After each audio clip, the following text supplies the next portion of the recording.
आपल्याला कल्पना आहे की माननीय मुख्यमंत्र्यांच्या नेतृत्वामध्ये आपल्या राज्य सरकारने अनेक महत्त्वाचे निर्णय घेतलेले आहेत।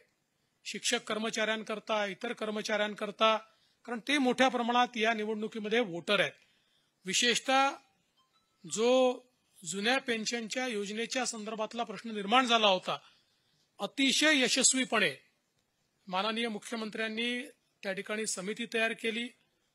सगळ्या कर्मचारी युनियनची चर्चा करून त्यांना मान्य असलेला तोडगा हा त्यातनं आपण काढला आणि विधानसभेमध्ये तो तोडगा स्वीकारून त्या संदर्भात भविष्यात रिटायर होणाऱ्या सगळ्या आमच्या कर्मचाऱ्यांना त्या ठिकाणी पेन्शन आणि त्यांचं जी काही डिग्निटी आहे या दोन्ही गोष्टी या त्या ठिकाणी राहतील अशा प्रकारचा निर्णय घेतला। परवा देखील कर्मचारी संघटना ज्यावेळी आली होती त्यावेळेसही त्यांनी समाधान व्यक्त केलं की तुम्ही अतिशय चांगला निर्णय आमच्या कर्मचाऱ्यांकरता घेतला आणि अतिशय त्यांनी विश्वास देखील या सरकारवर लागू केला।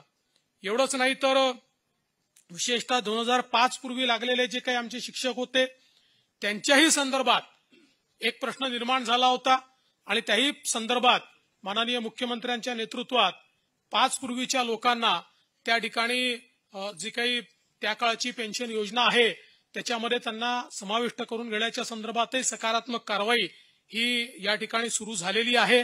त्यामुळे कर्मचाऱ्यांचे, शिक्षकांचे जे काही प्रश्न होते ते प्रश्न देखील आपल्या सरकारने सोडवले आहेत। बरं, हे काही प्रश्न आज निर्माण झालेले नाहीत, 2005 साली निर्माण झालेले प्रश्न आहेत, पण हे सगळे प्रश्न आपल्या काळामध्ये या ठिकाणी सुटतायत।